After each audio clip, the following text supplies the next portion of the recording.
और बाड़मेर में आंधी तूफान मिट्टी बहुत अधिक रहती है, आप लोग जानते हैं। तूफानों तूफानों से घोंसले उड़ जाया करते होंगे, कहो उन तूफानों से जरा चट्टान को हिलाकर देखें। हमने लिखा इतिहास तलवारों से, हमने लिखा इतिहास तलवारों से, किसी में दम है तो आए और उसे मिटाकर देखे। गणपत सिंह जी राजपुरोहित, आप सबकी जोरदार तालियों के साथ में आप सबके प्रिय, हम सबके मार्गदर्शक श्रीमान गणपत सिंह जी राजपुरोहित से निवेदन करूंगा कि मंच पर पधारे और हम सबका मार्गदर्शन करें। एक बार जोरदार तालियों के माध्यम से बता दिए कि आप इनको सुनने के लिए तैयार हैं। श्रीमान गणपत सिंह जी राजपुरोहित।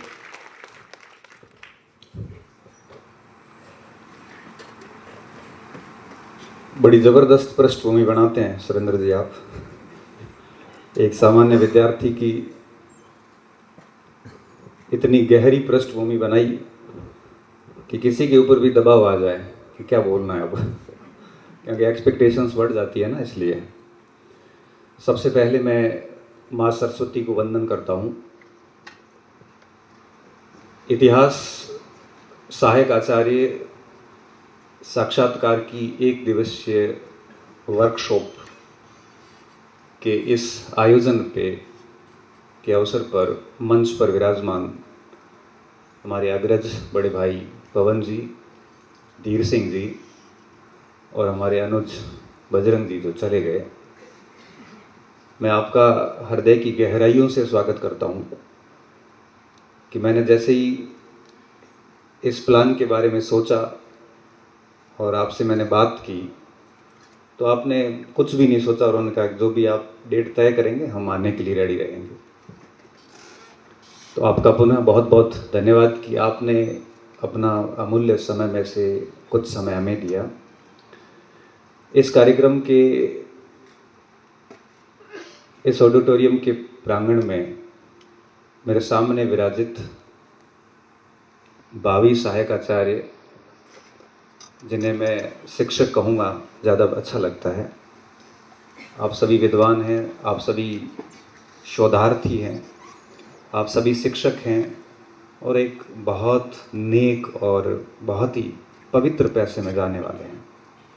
इससे बड़ी एकेडमिक जगत में ऐसी कोई पोस्ट नहीं है जो इससे बड़ी हो। अपने आप में एक शानदार और एक पराकाष्ठा, जिसके नाम के पीछे सहायक आचार्य, असिस्टेंट प्रोफेसर सुन के ही सुकून मिल जाता है। बस क्यों बनना है प्रोफेसर, नाम सुन के सुकून मिल जाता है, बस इसलिए बनना है, बाकी भूखा तो कोई नहीं मरता के। आज से करीबन 1 महीना पहले यूँ ही कॉलेज में टहल रहा था, क्योंकि मैं जब अकेला होता हूँ तो मेरे दिमाग में बहुत सारे विचार, फ्यूचर की प्लानिंग आती रहती है कि अब मुझे आगे क्या करना है। बहुत अच्छा प्लानर रहा हूँ शुरू से ही। तो सोचते सोचते दिमाग में आया कि आरपीएससी ने 1972 लोगों को मौका दिया है, तो मेरे पास, चूँकि आपको पता ही है कि प्रोफेसर का बैच भी था, तो बहुत सारे स्टूडेंट की इंक्वायरी थी कि सर पहली बार है, इसको कैसे फेस करना है, क्या करना है। तब मेरे दिमाग में आया कि एक वर्कशॉप करते हैं जिसका मुख्य उद्देश्य ये था कि आपको आगे जब तक इंटरव्यू स्टार्ट नहीं होते हैं तब तक किस तरह से प्रिपेयर करना है, ताकि आप साक्षात्कार के इस चरण को बढ़िया अच्छे से फेस करके आओ। तो वर्कशॉप का उद्देश्य सिर्फ इतना था कि आपको पता चले कि इंटरव्यू में हमें क्या ध्यान रखना है, क्या करना है, क्या नहीं करना है, बस यही बातें बताना है। और इस वर्कशॉप के बाद हम आपको फ्री करेंगे इस उद्देश्य के साथ, इस टारगेट के साथ कि आप आगे 3 महीने 4 महीने जब भी हमारा इंटरव्यू स्टार्ट होता है तब तक आप इस वर्कशॉप के अनुसार अपने आप को प्रिपेयर करोगे। और उसके बाद जब इंटरव्यू के शेड्यूल आ जाएंगे तो आपकी मांग के अनुसार हम मॉक इंटरव्यू भी करेंगे, और जिसमें बहुत अच्छे विद्वान लोग भी रहेंगे, जिसको लेके आपको बिल्कुल चिंता नहीं करनी, वो मैं अपने आप मेरे स्तर पे देखूंगा। तो 1 महीने पहले मेरे दिमाग में आया और मैंने सबसे पहले फ़ोन किया धीर सिंह जी को। धीर सिंह का ठीक है कर लो, बहुत बढ़िया आइडिया है। फिर मैंने पवन जी से बात की, पवन जी ने भी सहमति दे दी। फिर बजरंग जी का थोड़ा रहता है, मैं प्रशासनिक अधिकारी हैं, टाइम ना मिले, तो बजरंग जी ने कहा कोई दिक्कत नहीं है, आप तो मुझे टाइम दे देना, मैं डेफिनेटली आ जाऊँगा। 4 लोगों से बात हो गई, 3 से हो गई, चौथा मैं तैयारी था। और हमारी रूपरेखा मैंने पूरी दिमाग में बना दी। रूपरेखा बनाने के बाद में देखो कोई भी काम 2 बार होता है, एक बार दिमाग में होता है, एक बार धरातल पे होता है। तो दिमाग वाला काम तो पूरा हो गया, अब रहा धरातल पे। और धरातल पे काम करने के लिए आपके पास में टीम की बहुत आवश्यकता होती है। बिना टीम के कोई एक व्यक्ति कुछ नहीं कर सकता। और सही मायनों में आज जो ये कार्यक्रम हो रहा है, इस कार्यक्रम में मेरा सिर्फ इतना योगदान है कि ये कार्यक्रम ब्रेन चाइल्ड जो है, एक सोच थी वो मेरी थी, इम्प्लीमेंट करने का काम मेरी टीम ने किया। इस टीम के अहम हिस्सों में अगर मैं बात करूं तो मैंने मेरे अग्रज जी है, बड़े भाई जैसे हैं, सुरेंद्र सिंह जी से बात की। आप राजनीति विज्ञान के स्कूल लेक्चरर है, पॉलिटिकल एकेडमी चलाते, खुद बच्चों को पढ़ाते हैं अपनी क्लास छोड़ के। और आपने कहा कि इस तारीख को कर लेते हैं, उनको मैंने पूरा बता दिया। ये बहुत अच्छे ऑरेटर भी हैं, बहुत अच्छा इनका कमांड भी है। तो मैं सबसे पहले सुरेंद्र जी को धन्यवाद दूंगा कि आपने उस समय भी हमें हाँ कहा। और अपने 2 दिन, अभी आप 2 दिन इनकी पीएम श्री स्कूल के अंदर संविधान क्लासरूम बनाया, जिसकी पूरे राज्य स्तर पर सराहना की गई। और पूरे राजस्थान की पीएम श्री स्कूल्स में इनके मॉडल को अपनाने के आदेश शिक्षा विभाग ने किए अभी। तो उसकी ट्रेनिंग में थे और आपने हाँ बोली। मैं चाहूँगा हमारी टीम से कि मोमेंटो अगर है कोई, तो मैं मेरी तरफ से सुरेंद्र जी का सत्कार करना चाहूँगा, क्योंकि आपने 3 अतिथियों का सत्कार किया। एक मुख्य भूमि जो की पॉइंट थे वो रह गए। ये इनका तो नहीं था ऑडिटोरियम वालों का? ऐसा नहीं हो कि आप वहाँ से लेके आओ, बाद में देख लेंगे।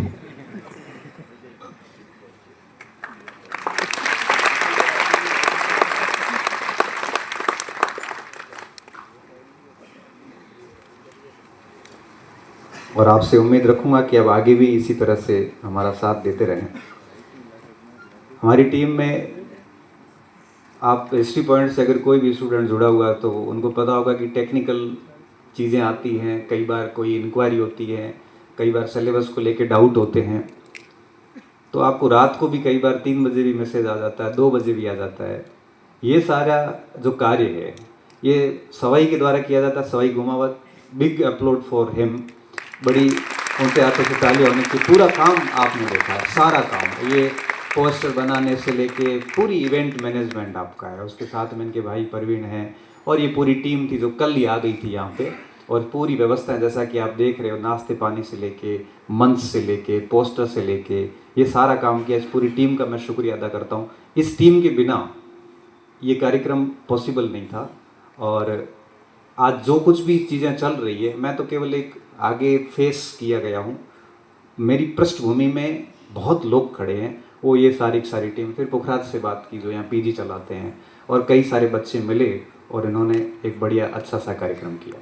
तो मैं आप सभी का शुक्रिया, और सबसे बड़ा शुक्रिया आपका कि मुझे एक डर था यार इंटरव्यू जैसी वर्कशॉप है और पता नहीं बच्चे आएंगे कि भी नहीं आएंगे। तो मैंने सोचा बाड़मेर में करवाता हूँ। बाड़मेर में इतनी फैसिलिटीज़ नहीं है, अभी हम फैसिलिटी डेवलप करेंगे लेकिन हमें थोड़ा अभी टाइम लगेगा। तो जयपुर में कर लेते हैं, तो वहाँ पे हमारे से कई सारे स्टूडेंट जुड़ेंगे। और नज़दीक राजधानी है तो कोई भी आ जाएगा वहाँ पे, जो नज़दीक है 200 किलोमीटर के रेडियस में। तो हमने जयपुर प्लान किया। फिर हमने सोचा ये था कि सिलेक्शन के बाद इनको बाड़मेर बुलाएंगे और दिखाएंगे बाड़मेर कि हम कहाँ से आते हैं। मैंने इतिहास फर्स्ट ग्रेड का समागम भी बाड़मेर में किया, तो मेरे पास सुझाव थे सर कि जयपुर में करो। मैंने नहीं, सबको बाड़मेर दिखाएंगे, आप देख के जाओ हम कहाँ रह रहे हैं। तो इसलिए हमने ये जगह चुनी। और मेरी उम्मीदों से कहीं अधिक आपने, हमें रजिस्ट्रेशन शुल्क भी इसी कारण लिया था। 200 रुपये लेने का कोई उद्देश्य नहीं था, सिर्फ इतना था कि ताकि हमें पता चले कि कितने स्टूडेंट हैं।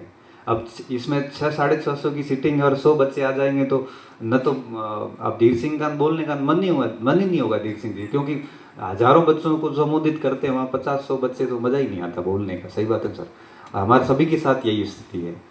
तो आप सभी का बहुत बहुत शुक्रिया कि आपने हम पे भरोसा किया और रजिस्ट्रेशन करवाए। और उसके बाद रजिस्ट्रेशन के बाद में भी उपस्थित होना बहुत बड़ी बात है। तो यहाँ रजिस्ट्रेट तो सारे उपस्थित हुए, कुछ अतिरिक्त बच्चे भी आए जिनका रजिस्ट्रेशन कहा कि सर वो टोली घूम रही है लेकिन पेमेंट हो नहीं रहा है। तो मैंने कहा कोई इश्यू नहीं, हम एडजस्ट कर लेंगे। तो आप सभी का शुक्रिया। अब मैं मेरे मुख्य बिंदु पे आता हूँ। चूँकि बजरंग जी, धीर सिंह जी, पवन जी के बोलने के बाद में थोड़ी चुनौती होती है कि अब क्योंकि विषय एक ही है, साक्षात्कार में अच्छे अंक कैसे लाएं, कैसे अच्छे से फेस करें। तो मोटे मोटे बिंदुओं में बात कर ली। धीर जी ने और पवन जी ने बात की, तब तक स्कोप था मेरे पास कि मेरे पास कई सारे बिंदु मेरे मस्तिष्क में थे, इस तुड़ी में कई सारे तीर जिंदा थे। फिर आई बजरंग जी। बजरंग जी ने एक एक तीर निकालना शुरू किया। लास्ट तक आते आते मैंने कहा नीचे बैठ जाओ, नहीं तो मेरे तो स्पीच हो गई लीक पूरी। और मेरे लिए एक अच्छा भी है और बुरा भी हुआ। अगर मैं पहले बोलता, बजरंग जी से पहले बोलता, तो मुझे काफ़ी चीज़ें और फेस करनी पड़ती, जैसा कि धीर जी ने कही। ठीक हुआ कि मैं पहले नहीं बोला, मैं बाद में बोलूँगा। ये धीर जी थे और सह गए, बाकी मेरे तो पता नहीं क्या क्या वो मेरे बारे में पता नहीं। मैं तो हालांकि ऐसा कोई शब्द उनको देता भी नहीं, फिर तार्किकता जैसा, तो उन्होंने पकड़ भी लिया। और पकड़ने के बाद में उन्होंने बड़े माहौल को बड़ा फ्रेंडली माहौल कर दिया। मैं बताऊं, धीर जी और बजरंग जी हम सब बहुत अच्छे मित्र हैं, और ये सब नोक झोंक चलती रहती है। ये ऐसी आज की नहीं है, ये जब से जानते हैं तब से ही चल रही है। ये जब इनको मौका आता है तब ये नहीं चूकते, उनको आता है तो वो नहीं चूकते हैं। ये व्यक्ति के जीवन में अच्छे मित्र होना बहुत ज़रूरी है। तो बजरंग जी के पहले बोलने का होता तो थोड़ा नुकसान होता, और बाद में बोलने का नुकसान ये है कि अब शेष कुछ नहीं रहा कि मैं मेरे लायक कुछ बचा। तो मैं इन तीनों की बातों को समराइज करके आप तक वापस पहुंचाऊंगा। देखिए, सबसे पहली बात, इंटरव्यू कब होंगे, कैसे होंगे, ये तो अपन बाद में बात करते हैं। लेकिन मैं कुछ चीज़ें इंटरव्यू से पहले आपको क्या ध्यान रखनी है उस पर बात करूंगा। फिर मैं मेरी बात लाऊंगा कि इंटरव्यू बोर्ड के समक्ष आपका एक्सपेक्टेड बिहेवियर क्या होना चाहिए, अपेक्षित व्यवहार क्या होना चाहिए, उस पर बात करेंगे। फिर अपन थोड़ी सब्जेक्ट पे बात करेंगे, फिर मैं मेरी बात को समाप्त कर दूंगा। सबसे पहली चीज़, अभी 3-4 महीनों में कई सारे ग्रुप्स बनेंगे, कई सारी चर्चाएं होगी। मैं आप सभी से एक रिक्वेस्ट करूंगा कि अभी आप भूल जाइए कि आपके मार्क्स कितने हैं। भूल ही जाइए कि 120 है कि 130 है कि 105 है कि 110 है। भूलना इसलिए ज़रूरी है कि अगर दिमाग में अंक रहेंगे तो हर टाइम कोई आके कह जाएगा कि भाई 135 कट ऑफ रहेगी, इतना नंबर, माथा बोड़ी बिना फालतू की, और आप प्रॉपर तैयारी नहीं कर पाओगे। मैं आपको बताऊं, इस समय किसका सिलेक्शन होगा किसका नहीं होगा ये कोई नहीं कह सकता। अब 110 नंबर है किसी के इंटरव्यू में, 17-18 नंबर दे दिए, 128-30 नंबर आ गए और इतनी कट ऑफ रहेगी, सिलेक्शन हो गया। 125 थे इंटरव्यू में, 3-4 ही दिए, 128 नहीं हुए, फिर सिलेक्शन हो गया, नहीं हुआ। 125 वाला भी बाहर हो सकता है, 10 वाला भी अंदर हो सकता है। अच्छा, कट ऑफ कितनी रहेगी ये अपन अनुमान लगा कैसे सकते हैं? तकरीबन राजस्थान में 8200 बच्चों ने एग्जाम दिए हैं, 1900 इंटरव्यू क्वालिफाई हुआ। हमें 1900 के मार्क्स थोड़ी पता है, और बच्चे झूठ बहुत बोलते हैं, अपने मार्क्स सही तो कोई नहीं बताता। ये जो लिस्टें चलती है ये आंसर की, कोचिंग वाली आंसर की के अनुसार चलती है। कोचिंग की आंसर की आई थी, उसके अनुसार एक बार नंबर फीड किया, वो घूम रही है। अब व्यक्ति चाहे तो एडिट नहीं कर पाएगा, क्योंकि वो कहाँ एडिट करेगा। तो इन सारी चीज़ों से आप बिल्कुल तनाव में मत आना। आपके कितने मार्क्स है, अधिक मार्क्स है तो गुरूर में मत रहना, क्योंकि कई बार 3 नंबर भी इंटरव्यू में दे दिए जाते हैं। अगर कम मार्क्स हैं तो चिंता में मत रहना, क्योंकि 20 नंबर भी आते हैं। कोई फर्क नहीं पड़ता कि आपके मार्क्स कितने हैं। तो सबसे पहली चीज़ ये कि मार्क्स भूल जाइए, आप अपना बेस्ट दीजिए, क्योंकि अगर सिलेक्शन हुआ तो मोक्ष की प्राप्ति है, अगर सिलेक्शन नहीं हुआ तो कम से कम आपको ये लगेगा कि आपने प्रोफेसर के हर फेज को बड़े शिद्दत से दिया, और आप चयन से कितने दूर हैं। कम से कम आपका एक बेहतरीन मूल्यांकन आप खुद कर पाओगे कि आप कितने दूर हैं और कितने प्रयासों की आवश्यकता है। इसलिए आप जब ये प्रश्न करते हो ना कि सर मेरे 79 मार्क्स से इंटरव्यू दूं कि नहीं दूं, मेरे तो पूरे नंबर दिए तब भी नहीं होगा, मैं ये कहता हूँ कि आप सिलेक्शन की उम्मीद तो 120 वाला बच्चा भी ना करें, और उम्मीद 110 वाला भी कर लें, फ़र्क नहीं पड़ता, बस आप इंटरव्यू बढ़िया से दीजिए। तो एक बात तो ये दिमाग में रखनी है कि इंटरव्यू रिटर्न के मार्क्स को लेके आप ज़्यादा मत सोचें, बस इंटरव्यू की बढ़िया से काम करें। दूसरी बात, मार्केट के जितनी भी भ्रांतियाँ हैं उनसे खुद को बचा के रखें। कई भ्रांतियाँ चलती मार्केट में, क्योंकि मार्केट में आधे अधूरे सच बाहर आते हैं। कोई कहेगा कि फलाना बोर्ड है वो नंबर देता नहीं है, कोई कहेगा कि उसमें ये होता है, ये सब फालतू की बात है। आप अगर इस तरह से लोगों को सुनोगे तो कई सारे प्रिसेप्शन दिमाग में बन जाएंगे, बोर्ड के प्रति कई धारणाएं आपके दिमाग में बैठ जाएगी, और उन धारणाओं के साथ अगर आप बोर्ड के सामने जाओगे तो कॉन्फिडेंस भी नहीं आता इतना। इसलिए आप सिर्फ इतना रहें, जैसा कि बजरंग जी ने कहा था कि इंटरव्यू बोर्ड के समक्ष या इंटरव्यू कक्ष के अंदर दो अनजान लोगों का संवाद है, इससे ज़्यादा आपको कुछ नहीं दिमाग में लाना। इस मार्केट पे भरोसा मत करना, मैं आपको सच बता रहा हूँ। यहाँ पे लोग डेकोरेटेड आधी चीज़ बताते हैं, आधी छुपाते हैं। जो इनके साथ अंदर गंदा एक्सपीरियंस हुआ वो बात वो बाहर बताएंगे नहीं, जो अच्छी बात हुई है वो बताएंगे। फिर नंबर कम आ गए तो कहेंगे मेरा इंटरव्यू अच्छा गया था इसलिए मार्क्स कम आए, और अगर नंबर अच्छे आए तो ठीक बात है, अगर बुरे आ गए तो वही गलती सारी इंटरव्यू बोर्ड के ऊपर डाल दी जाएगी। वो उसने खुद ने कैसे आंसर दिए वो बात वो बाहर आके नहीं बताते हैं। कई बच्चे बाहर आके ऐसे उलूल जुलूल प्रश्न बताते हैं कि हमारे को इंटरव्यू में ये पूछा गया, जबकि सत्यता ये नहीं। इसलिए बाहर के लोगों पे, बाहर आने के बाद लोगों पे डिस्कस ही ना करें, मोटे तौर पे तो यही करें। और डिस्कस करते हैं तो भरोसा ना करें, क्योंकि मैंने ये चीज़ें बहुत नज़दीकी से देखी है कि लोग अंदर जो होता है वो सच स्थिति बाहर नहीं बताते। कहीं कहीं तो ऐसे ऐसे खतरनाक प्रश्न भेजते हैं ग्रुप में कि मेरे को ये पूछा गया, जबकि उनमें से कोई 5 पूछे गए हैं, 15 तो पूछे ही नहीं गए, और हम डर जाते हैं कि ऐसा ऐसे ऐसे पूछे जा रहे हैं, जबकि वास्तविकताएं बहुत अलग है अंदर। इसलिए ऐसे मार्केट पे भरोसा करके अपनी पूर्व धारणाएं नहीं बनाएं। पूर्व धारणाएं आपका कॉन्फिडेंस लो कर सकती है। तीसरी बात, इंटरव्यू को लेके बिल्कुल भी ऐसा लोड न लें कि पता नहीं क्या होगा क्या नहीं होगा। कुछ नहीं होता, इतना बढ़िया चलता है। मॉक इंटरव्यू में तो फिर भी ग्रिल करते हैं, आरपीएससी के अंदर अभिभावक की तरह व्यवहार किया जाता है।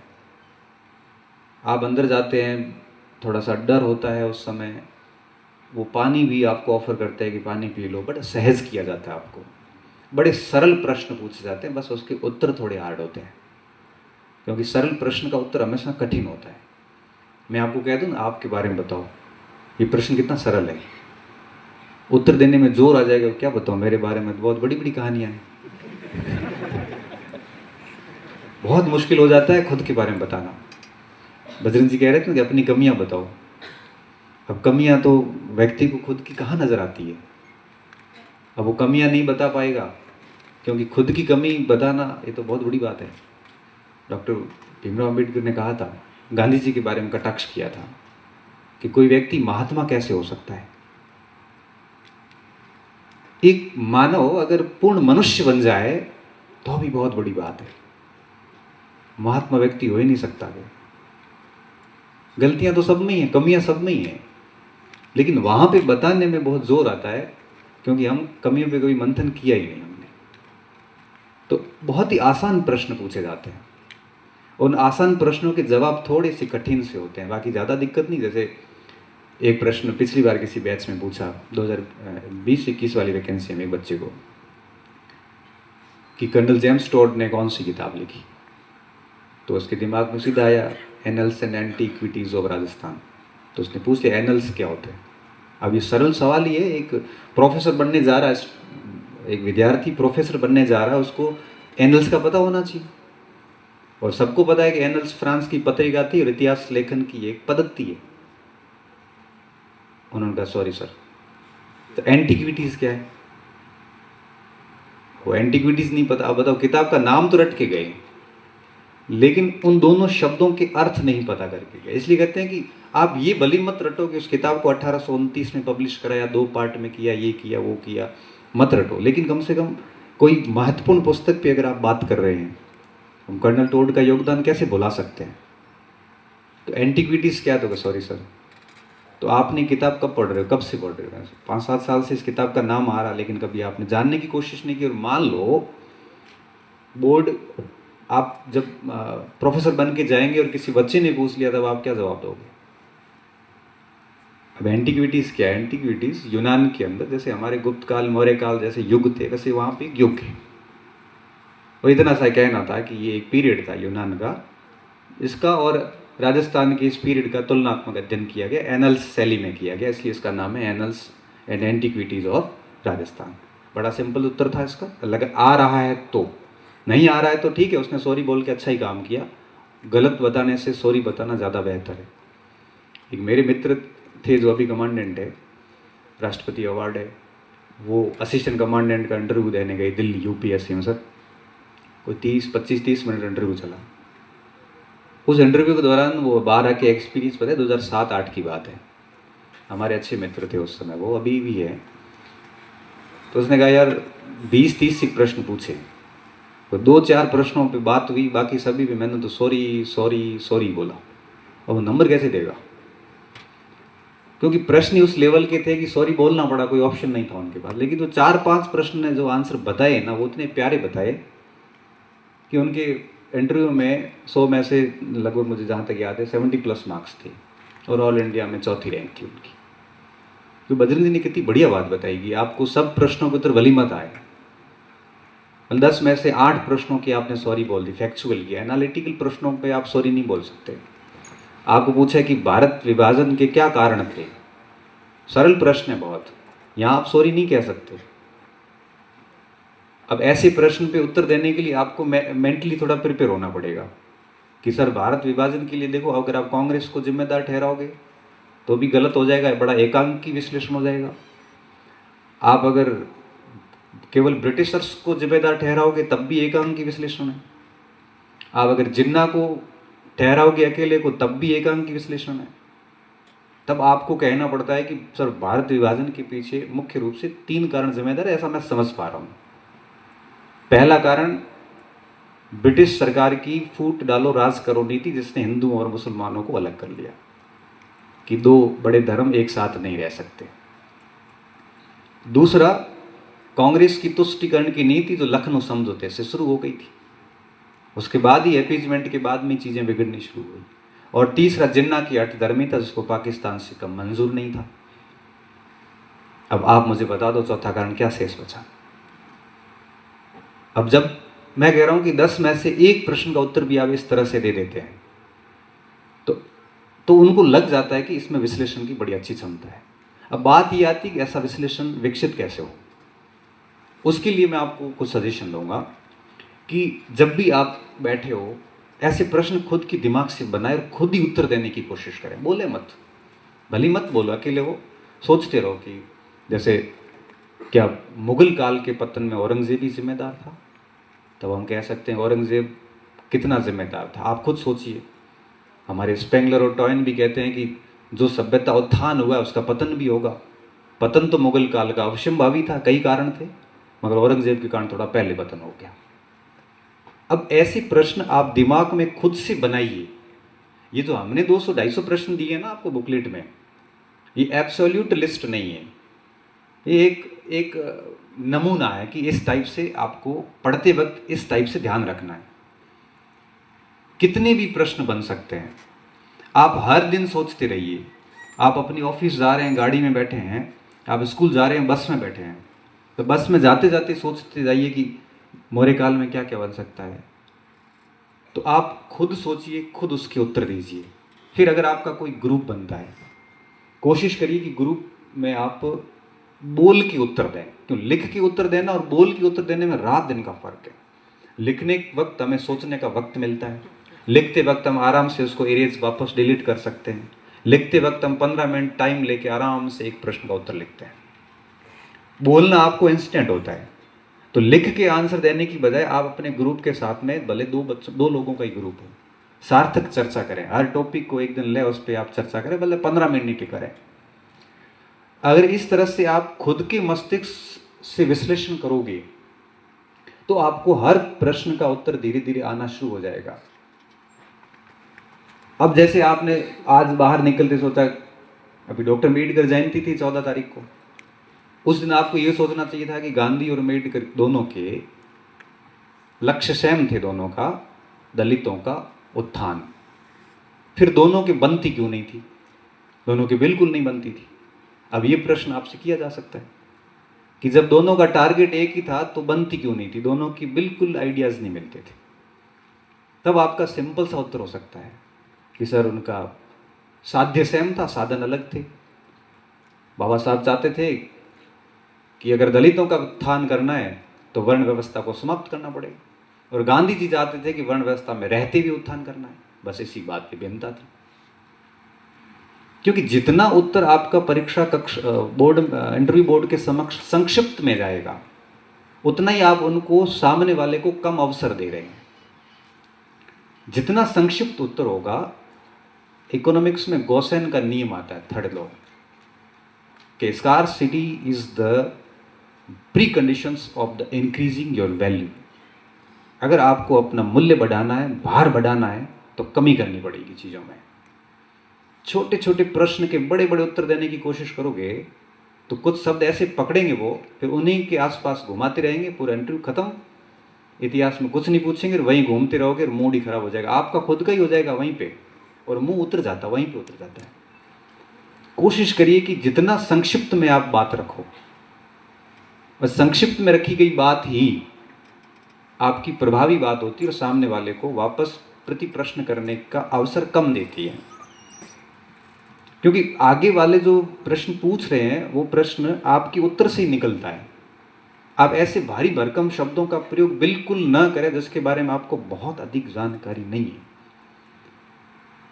अब सिंपल प्रश्न कर लिया कि 1857 की क्रांति का कारण, एक जॉन केई आते अपने, उन्होंने लिखा था कि सती प्रथा जैसी कुरीतियों को प्रतिबंधित करने के कारण भारत की जनता ने विद्रोह किया।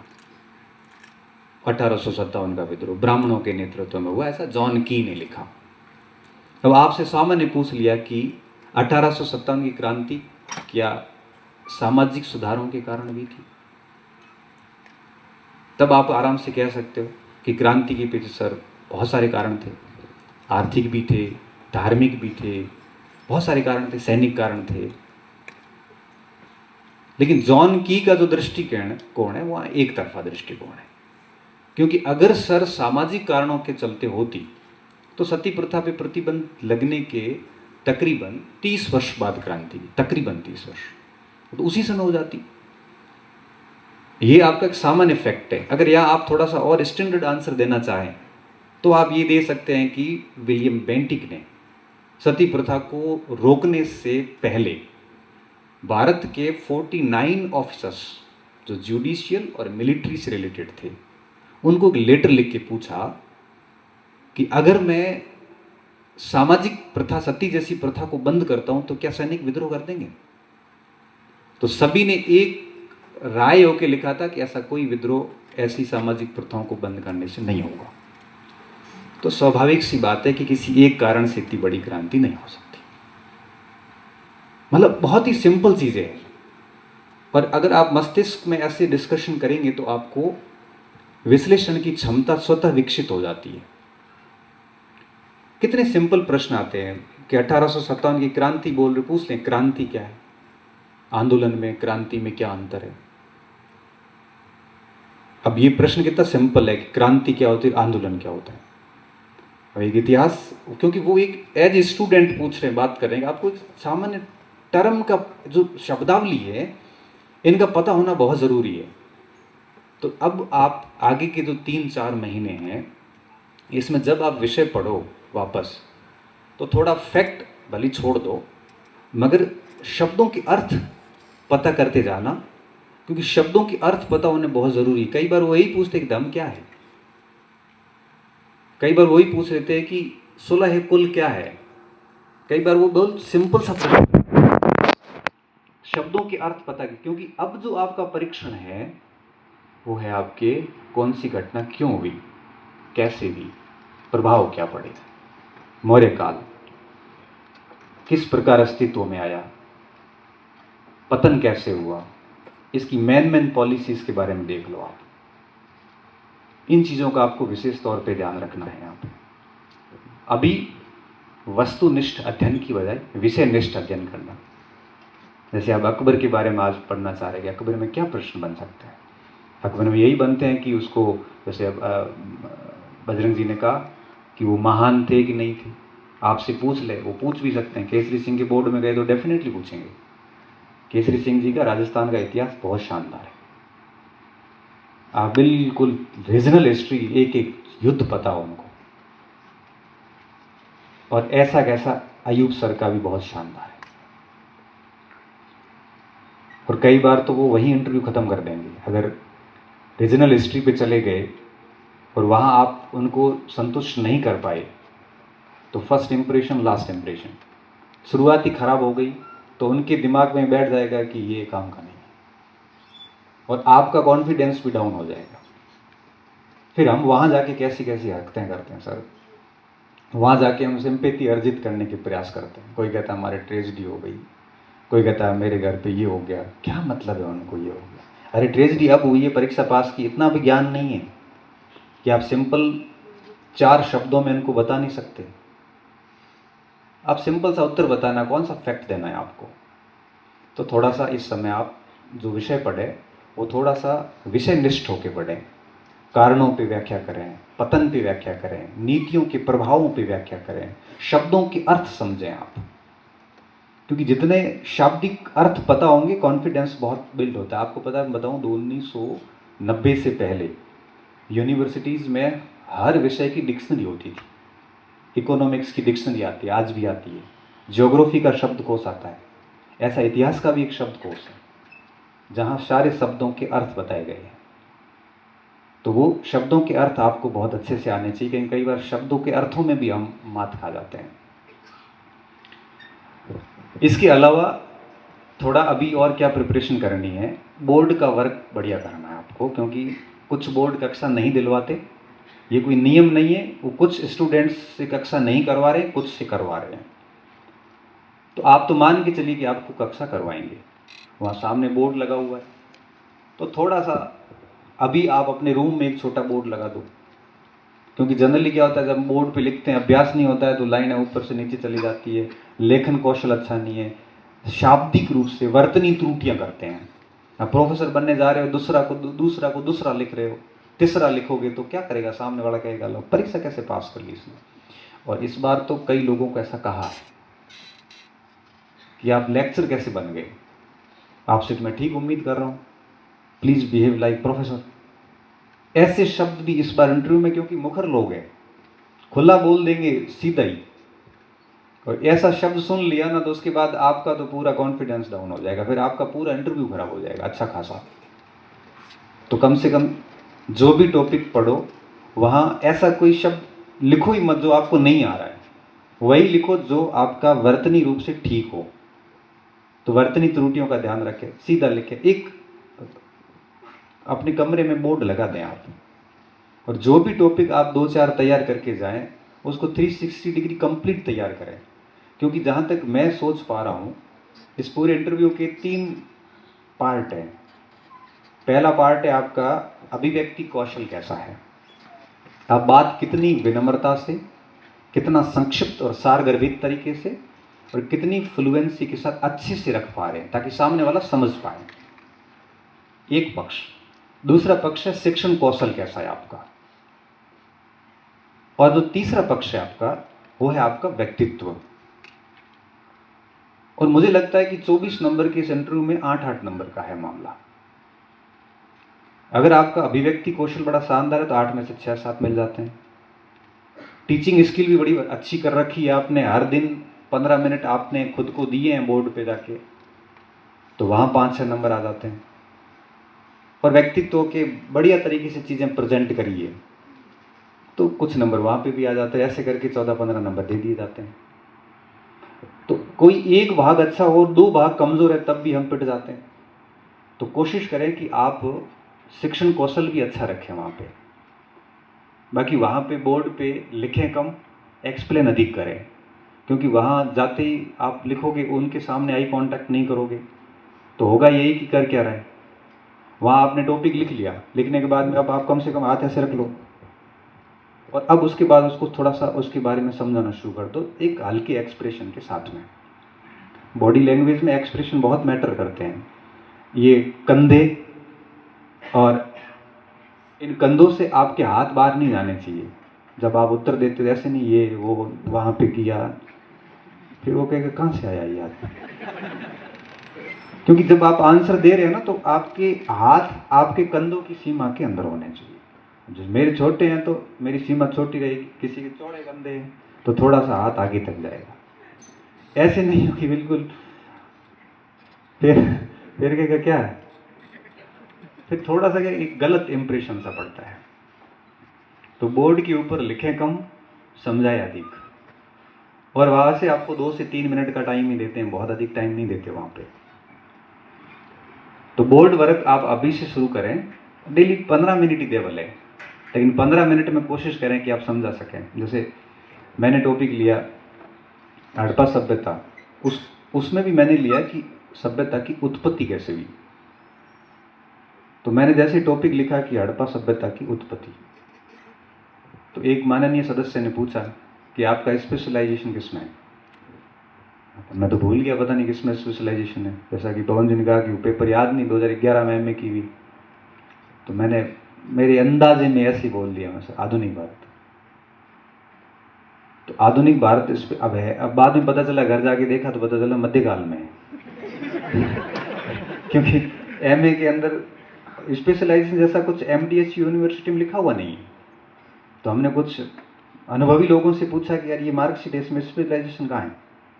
तो कि मोस्टली पेपर कौन से हैं, 4 पेपर, 4 में मध्यकाल के। तो मध्यकाल है, हो गया काम। हमने तो आधुनिक बताया, लेकिन कॉन्फिडेंस के साथ बताया, क्योंकि मैंने भी यही सोचा कि आधुनिक ही होगा। जानबूझ के अगर बताता तो मेरे चेहरे पे पता चल जाता कि झूठ बोल रहा है। मेरे दिमाग में सच में यही था कि आधुनिक ही होगा। तो उन्होंने फिर यही प्रश्न किया कि तो आधुनिक का आपने स्पेशलाइजेशन में रखा है और आप पढ़ा रहे हो प्राचीन, क्यों? तो मैंने कहा सर हमारा महर्षि दयानंद सरस्वती यूनिवर्सिटी था, तो वहाँ पे हमारे पास में एक ही विकल्प था, तो ये स्वतः ही भरे गए हैं सर। वो जो आधुनिक के टॉपिक हमने नहीं चुने, ये एक ही सेक्शन था वहाँ पे, इसलिए आया। लेकिन रुचि मेरी प्राचीन काल में। ठीक है कि आप शुरू हो जाओ। अब मैंने वहाँ पे शब्द लिखा उत्पत्ति, और फिर लिखा कि उन्होंने मेरे को यही बोला कि आप ऐसे पढ़े जैसे हम एमए के स्टूडेंट हैं। मैंने शुरू किया कि कल हमने हड़प्पा सभ्यता की नामकरण के बारे में जाना, आज हम बात करेंगे कि इसकी उत्पत्ति कैसी। इसके 2 पक्ष हैं, एक देसी मत है, एक विदेशी मत है। मैं वहाँ लिख नहीं रहा हूँ, बस लिखा तो मैंने टॉपिक का नाम ही है केवल। और तब दूसरे एक सदस्य और बोले कि इसका सबसे बढ़िया नाम क्या हो सकता है, हड़प्पा हो सकता है कि सिंधु घाटी सभ्यता या सरस्वती सभ्यता, आप क्या मानते हैं? तो मैंने कहा कि पंत, तो मैंने कहा सर हड़प्पा सभ्यता इसका सबसे सूटेबल नाम है। क्यों? मैंने कहा पुरातत्व की परंपरा के अनुसार जिस स्थान से सभ्यता की खोज होती है वही नाम से सभ्यता है वो रखी जाती है, वही नाम दिया जाता है। फिर उन्होंने चार्ल्स मैसन के बारे में बात की। मतलब फिर इंटरव्यू 4-5 मिनट है वो वहाँ पे रहा। तो आप फिर कम से कम इतना ध्यान रखें कि जो भी आप टॉपिक रखते हैं उसके बारे में आपको पूरी जानकारी हो। ये बातें ऐसी थी जो आपको इंटरव्यू से पहले अभी इन दिनों में ध्यान रखनी है। बाकी बजरंग जी ने बता दिया आपको, 10th 12th पूरी एकेडमी ध्यान रखना। इस बार तो परसेंटेज भी पूछते हैं कि कितने परसेंटेज बने हैं, कम बने हैं तो उसका कारण क्या है, अधिक बने हैं तो उसका कारण क्या है। क्योंकि कई बार क्या होता है कि हमारे 10th में 82, 12th में 62%, तो इतना बड़ा गैप आने के पीछे क्या कारण रहा वो कन्फर्म पूछते हैं। तो जो वास्तविक कारण है आपको वही बताना है। आप वहाँ पे झूठ बोलने का प्रयास मत करना, क्योंकि जिस उम्र से आप गुजर रहे हो वो उन उम्र से पहले गुजर चुके हैं, उनको सब पता है। किसी के स्पोर्ट्स के कारण होता है, लगभग लोग ये बताते हैं कि सर मैं बीमार हुआ था, कोई कुछ और कहता, लेकिन सच कारण क्या है वो आप जो है वो बता दो। क्योंकि सच्चाई, जो ईमानदारी होती है, जो सत्यनिष्ठा होती है, वो आपको दूसरों से एक कदम आगे ले जाती है। ये सत्यनिष्ठा बेहद ज़रूरी है। इंटरव्यू में कहीं पे भी झूठ बोलोगे आपके शकल पे आ जाएगा कि झूठ बोल रहा है। अब कोई किसी कारण से हुआ था कि कोई खराब दोस्ती हो गई थी, संगत खराब हो गई थी, इस वजह से रोल हो गया था, इस वजह से परसेंटेज कम बढ़ गए। अगर ये कारण है तो बता दो कि दरअसल मैं 10th तक ब्राइट स्टूडेंट था, 11th में कुछ अच्छे जो कुछ खराब साथियों का साथ पड़ गया, उनके साथ हो गया और पढ़ाई के रास्ते से भटक गया, और जिसकी वजह से मेरे परसेंटेज कम बन गई। हकीकत में ये है तो ये बता दो, कोई फ़र्क नहीं पड़ता। देखो झूठ बोलने की बजाय सच बात रखने से अंदर अच्छा फील होता है कि भाई मैंने जो सत्य था वो बता दिया। कई बार हम स्ट्रीम चेंज करते हैं तो पूछ लेते हैं, अयूब खान साहब को तो स्ट्रीम चेंज वालों की बिल्कुल पूरी दृष्टि रहती है। वो मैथमेटिक्स के प्रोफेसर है और स्ट्रीम चेंज वाला आते ही उनको सबसे पहले तो उसकी क्लास ऐसे लगाते हैं कि स्ट्रीम चेंज क्यों की। अब कोई कहता है कि मेरे बचपन में गुरुजी थे ये वो, कोई कहता है कि मेरे बाद में रुचि जागृत हुई। उनको सब पता है कि मैथ में सीट नहीं आती, इतिहास में सीट अच्छी आती है। मैथ समझ में नहीं आता, इतिहास रट लेंगे। मैथ के साथ हमारा सेटलमेंट बैठ नहीं रहा है, हिस्ट्री में हम कभी भी पढ़ सकते हैं। मैथ एक बार छूट गई तो 2 महीने बाद वापस जीरो हो जाएगी। इतिहास छूट गई कोई फर्क नहीं पड़ेगा, 1 महीना पढ़ेंगे वापस वैसी वैसी हो जाएगी। सीट भी अच्छी आती है तो रोजगार के अवसर इतिहास में अधिक हैं, ये उनको पता है। अब आप जब सामने वाले को सच्चाई पता और फिर आप झूठ बोल रहे हो तो उनको तो मजा ही आता है कि ठीक है बोलने दो, और वही वो आपको मारना शुरू कर देता है। इसलिए ऐसे आदर्शवादी उत्तर से बचें, जो है वो बता दे कि दरअसल बात ये थी। कई बच्चों के साथ ये होता है। एक लड़की का मेरे पास एक दिन पॉलिटिकल साइंस में फोन आया इन दिनों, उसने स्ट्रीम चेंज की, वो केमिस्ट्री से पॉलिटिकल साइंस में आई। तो मैंने कहा सर इसका बेस्ट आंसर क्या हो सकता है? तो यार तेरे को पता है, मेरे को क्या पता बेस्ट है, तो क्यों छोड़ा था? तो सर केमिस्ट्री में सीट कम आती है और हुआ नहीं 2 बार इसलिए छोड़ा है। ये तो नहीं बता सकते। तो मैंने कहा बोल देना सर मेरी रुचि नहीं थी और 10th में अच्छे परसेंटेज थे तो घर वालों ने कह दिया साइंस ले, तो मैंने ले ली। नहीं सर मैं तो बीएससी में गोल्ड मेडलिस्ट हूँ। तो मैंने ये उत्तर भी नहीं बन सकता। तो मैंने कहा कह देना कि बीएससी के बाद में मुझे साइंस में जो है वो इतना जुड़ाव नहीं रहा। तो कि नहीं सर मेरा एमएससी में भी मैं ये महाराजा गंगा सिंह यूनिवर्सिटी में गया गोल्ड मेडलिस्ट हूँ। तो मैं कह तो क्यों ली पॉलिटिकल साइंस? तो बीएससी एमएससी दोनों में गोल्ड मेडलिस्ट है तो राजनीति विज्ञान वाले जरूरत की। अब तो मेरी भी जिज्ञासा है। गोल्ड मेडलिस्ट अच्छे 80-85% मेरे 9th में भी नहीं बने, उतने तेरे बीएससी और एमएससी बने, फिर आने की जरूरत क्या थी? तो सर बता दें सर 2 बार फेल हुई, फर्स्ट ग्रेड में हुआ नहीं केमिस्ट्री में, इसलिए पॉलिटिकल साइंस लिया। एकमात्र कारण यही है सर। अब देख लेना, देखना तेरा जैसा हो। और देखो सौभाग्य से नहीं दुर्भाग्य से वही बोर्ड आया और वहाँ जाते ही सीधे शुरू हो गए कि बीएससी कहाँ से किया, एमएससी। वो उन्होंने कहा कि बताइए अपने बारे में, एजुकेशन बताइए। वो सबसे पहले जाते ही एजुकेशन पूछते हैं, 10th 12th विद परसेंटेज। अब ये स्कोप तो खत्म हो गया कि रुचि नहीं है, फंस गई और 5-7 मिनट इंटरव्यू इधर उधर उसी जगह घूमा और कहा ठीक है जाओ। अब उसको रिजल्ट पता है क्या रहना है। तो आपके पास एक सॉलिड कारण होना चाहिए और वास्तविक कारण होना चाहिए। अब मुझे लगता है कि उसको ये बात भी बोल देती ना कि सर मैंने केमिस्ट्री में किया, मैंने 2 अटेम्प्ट केमिस्ट्री में लिए लेकिन मेरा नहीं हुआ, तो मुझे यूँ लगा कि मुझे सब्जेक्ट चेंज कर देना चाहिए, क्या पता मैं और बेहतर किसी और सब्जेक्ट में कर पाऊँ। क्योंकि जब कुछ नहीं हो रहा है तो यही बोल दो, सच तो कम से कम बोलो। और तो आपके पास में कोई ऑप्शन नहीं। घर में कोई पॉलिटिकल साइंस में तो नहीं, तो प्रेरित भी तू किसी से नहीं हुई। नहीं तो एक अपना उत्तर होता है कि मैंने मेरे चाचा से प्रेरणा ली। ये प्रेरणा तेरा चाचा तो बचपन से ही था ना, आज तो चाचा बना नहीं था। पहले तो प्रेरणा नहीं ली जब केमिस्ट्री ली थी उस समय, फिर बाद में प्रेरणा कैसे लिया? 1000 सवाल है वहाँ पे। देखो झूठ बोलने वाले को कई झूठ फिर बोलने पड़ते हैं।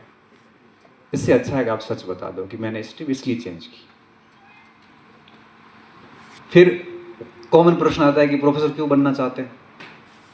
आप स्कूल में अच्छे खासे लेक्चरर हो, आप क्यों प्रोफेसर में जाना चाहते हैं? क्या ऐसा आपका उद्देश्य क्या है? कोई कहता है कि मेरा प्रोफेसर में सपना था। एक बोटनी के इंटरव्यू हुए थे पिछली बार, कह दिया कि मेरा प्रोफेसर बनना सपना है। कब से? तो सर जब से मैंने बीएससी फर्स्ट ईयर ज्वाइन किया, वहाँ प्रोफेसर्स को देखा, तब से मुझे लगा कि मुझे भी ऐसा बनना है। ओके, फिर एमएससी कब की? तो एमएससी सर 2007 में की।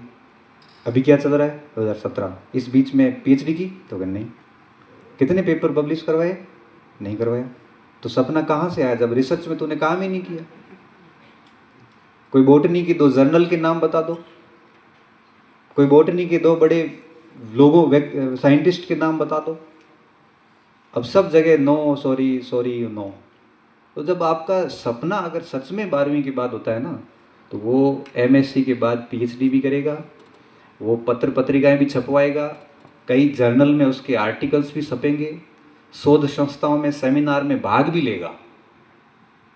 इसलिए कृपया करके ऐसा सपना तो बताना ही मत। फिर कोई दूसरा उत्तर इसका ये लोग कई ये देते हैं कि भाई प्रोफेसर जो है वो पैसा वैसे वाली बात आ जाती है, वो भी मत करना, क्योंकि पैसा तो बिजनेस में और ज़्यादा है। फिर आप तो इसका मतलब ये हुआ कि प्रोफेसर बनने के बाद आपका कोई बिजनेस सेट हो गया था, प्रोफेसर छोड़ दोगे, क्योंकि पैसा तो वहाँ ज़्यादा है। अब ऐसी स्थिति में हम फंस के उत्तर क्या देना है? उत्तर वास्तविक क्या है? वास्तविक ये है कि जैसे शिक्षा विभाग के लोग हैं, लेक्चर लगा हुआ, तो वो ये कह सकता है कि सर हर व्यक्ति की महत्वाकांक्षा होती है कि वो अपने विभाग में और उच्च पद पे जाए, और चूंकि मैं शिक्षा विभाग में हूँ और प्रोफेसर हमारे से उच्च पद है, तो मेरी इच्छा है और एक उम्मीद है, आकांक्षा है कि मैं भी अपनी है वो पदोन्नति करवाऊँ। क्यों चाहते पदोन्नति? तो पदोन्नति में ग्रेड बदलता है, पे भी बदलता है, और एक उच्च लेवल के बच्चे भी आते हैं वहाँ हमारे पास। तो वहाँ हमारे पास में रिसर्च के भी ऑप्शन रहते हैं, एक बड़ा प्लेटफॉर्म है, वहाँ पे हम पुस्तक लेखन बहुत सारी चीज़ें और कर सकते हैं, एक बड़ा प्लेटफॉर्म है, इसलिए हम वहाँ जाना चाहते हैं। कुछ नहीं मिल रहा तो यही बता दो, और बढ़िया उत्तर है आपके पास तो वो दे दीजिए। अब मार्केट में क्या चलता है कि रट रटाए उत्तर चलते हैं, और एक ही बोर्ड के सामने 3-4 स्टूडेंट आए और तीनों चारों ने सेम उत्तर दिया और समझ जाते हैं कहाँ से तैयारी करके आए, बोल देते हैं। केसरी सिंह तो पूछते हैं कहाँ से तैयारी की, केसरी सिंह पूछ लेते हैं कहाँ से तैयारी करके आए हो, किस कोचिंग में गए थे। अब आप वहाँ पे काटो तो खून नहीं है, वो बता भी नहीं सकते और बताना भी है। इसलिए मौलिक जितना हो सकता है अपने आप को बहुत आदर्शवादी नहीं, जैसा है वैसा प्रस्तुत कर दो, क्योंकि जितने आप आवरण ओढ़ेंगे, आप मान के चलिए कि आवरण इंटरव्यू बोर्ड के सामने आते ध्वस्त हो जाते हैं, आप वो ही रहते हैं जो वास्तव में आप है। हम आपको कितनी भी ट्रेनिंग दे दें, हम आपके 200 मॉक इंटरव्यू ले लें, आप अंदर जाके वही करोगे जैसे आप हो, ये हकीकत है। मैं जब तैयारी कर रहा 2013 वाला RS का इंटरव्यू देने गया, तो मैंने मेरे दोस्त से बात की, रघुनाथ से, मैंने कैसे करना है, उसने कहा ऐसे घुसना है, ऐसे गेट खोलना है, ऐसे नमस्कार करना है, और फिर ऐसे बैठ के थैंक यू बोलना है, ये कमर है वो कुर्सी की लगा के बैठना ताकि ऐसे मुर्दा ना दिखें, ऐसे करके मेरे को सारा बताया। जब मैं अंदर गया तो वो सब बातें भूल गया, और मैंने वही किया जैसा मैं सिखाने से पहले भी वही करता। गेट खोला, गुड मॉर्निंग बोली, और चुपचाप जाके कुर्सी पर, उन्होंने कहा बैठो, बैठ गया, मैंने कहा थैंक यू, मुंह सूख गया। तो उन्होंने कहा पानी पियो, मैंने पानी पी लिया, पानी पिया और मैंने थैंक यू बोला। तो क्या, सहज हो जाओ, आराम से सहज हो जाओ। शिव सिंह राठौड़ का बोर्ड था, RS की बात है। जाते पूछा अच्छा